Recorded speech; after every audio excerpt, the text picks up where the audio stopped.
अगला क्या है, देखिए ध्यान से समझिएगा, बहुत इंपॉर्टेंट है। क्या है, मानव में पोषण। मानव में पोषण, जो मानव में पोषण होते हैं वो कैसे होते हैं, उससे कितने चरण होते हैं। ठीक है, देखिए मानव में जो पोषण होते हैं इसके 5 चरण होते हैं। कितने चरण होते हैं? 5। पहला जो होता है वो होता है अंतर्ग्रहण। क्या होता है? अंतर्ग्रहण। दूसरा जो होता है वो होता है पाचन। तीसरा जो होता है वो होता है भोजन का अवशोषण। और जो चौथा होता है वो भोजन का स्वांगीकरण होता है। क्या होता है? भोजन का स्वांगीकरण। और जो 5वां होता है वो होता है मल परित्याग या बहिक्षेपण। क्या होता है? मल परित्याग या बहिक्षेपण। अब इनके बारे में हम डिटेल में बात करेंगे, लेकिन आगे बढ़ने से पहले आप लोग इसका स्क्रीनशॉट ले लीजिए।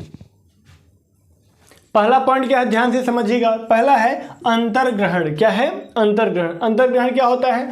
भोज्य पदार्थों का शरीर में, भोज्य पदार्थों का शरीर में पहुंचने की क्रिया को अंतर्ग्रहण कहते हैं। यानी जो भोज्य पदार्थ होता है, भोज्य पदार्थ का मतलब होता है खाने वाला पदार्थ, जैसे जो भोजन हो गया, दाल चावल या फिर जो अन्य भोजन है, ठीक, वो सब क्या कहलाते हैं? भोज्य पदार्थ कहलाते हैं। तो जो भोजन है वो हमारे जब शरीर में पहुंच जाता है, पेट में पहुंच जाता है, तो वही जो क्रिया होती है वो क्या कहलाता है?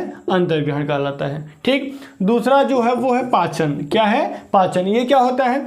जटिल पोषक तत्वों को, जटिल पोषक तत्वों को सरल पोषक तत्वों में बदलने की क्रिया को या प्रक्रिया को पाचन कहते हैं। यानी जो जिस भोजन को हम ग्रहण करते हैं, जो भोजन करते हैं, हम खाते हैं, वो कठोर रहता है, जब वह सरल में बदल जाता है तो वही क्रिया जो होती है वो क्या कहलाती है?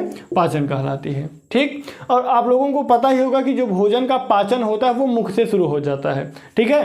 अब अगला जो पॉइंट है वो क्या है? भोजन का अवशोषण। क्या है? भोजन का अवशोषण। वो भी समझ लेते हैं।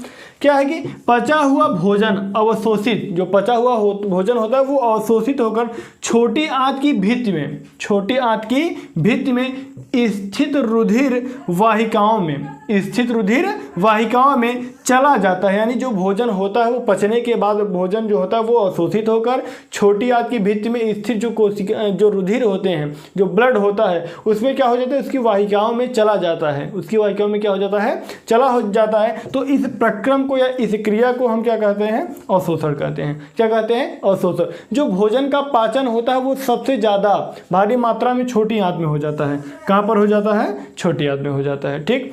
अगर अब आप लोग इसका स्क्रीनशॉट ले लीजिए, इसके बाद हम आगे बढ़ते हैं। 4 नंबर क्या है, ध्यान से समझिएगा। भोजन का स्वांगीकरण। जो भोजन का स्वांगीकरण होता है वो किस प्रकार से होता है?